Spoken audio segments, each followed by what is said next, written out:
Il n'avait plus connu le goût de la victoire depuis le 22 août dernier. Après 5 défaites consécutives, samedi, les Rouges et Noirs ont pris le meilleur sur le Stade Français, 22-10. Sans être totalement dominateurs, les Toulousains ont fait l'essentiel.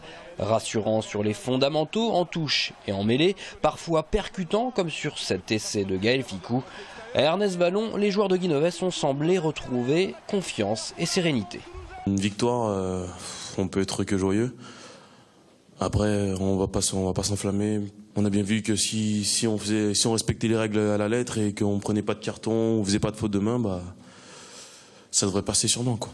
C'est une simple victoire et on n'a rien fait d'extraordinaire, mais malgré tout, ça va nous permettre un peu de pouvoir parler, travailler avec un petit peu plus de sérénité. Cette rencontre a permis aux spectateurs d'ovationner le bondissant Imanol Arinordoki, remarquable à l'approche de ses 35 ans. Une réelle communion avec le public.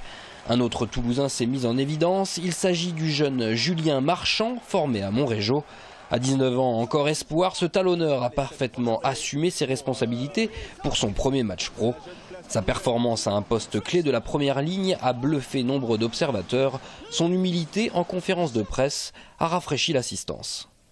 Au début, j'avais un peu peur d'être pris justement par ces émotions quand il y a la famille, tout ça, mais bon. Après, ça s'est bien passé justement parce qu'ils sont là pour les entraîneurs, notamment William, qui m'a beaucoup parlé, qui beaucoup rassuré surtout. Et après, Guinoves qui lui aussi m'a dit quoi faire, et puis voilà. Quand nous, en espoir, on s'entraîne contre eux, il y a beaucoup de sérieux, beaucoup de rythme. Et aujourd'hui, ils ont réussi à gagner. Voilà. Ça fait plaisir. Je l'ai trouvé naturel. Voilà. Moi, je le découvre un peu, puisque c'est un garçon qui joue en espoir. Et c'est vrai que ses coéquipiers l'ont applaudi. C'est son premier match avec nous, il a 19 ans, dans un contexte pas évident. Et ça fait chaud au cœur de voir que dans la difficulté, on a ce genre de gamins dans le club. Désormais 11e du top 14, les Toulousains vont se frotter à ce qui se fait de mieux. Le 12 octobre, c'est le RC Toulon, seul leader du top 14, qui défiera Toulouse à Ernest Vallon. Un adversaire de poids pour confirmer le renouveau des Toulousains.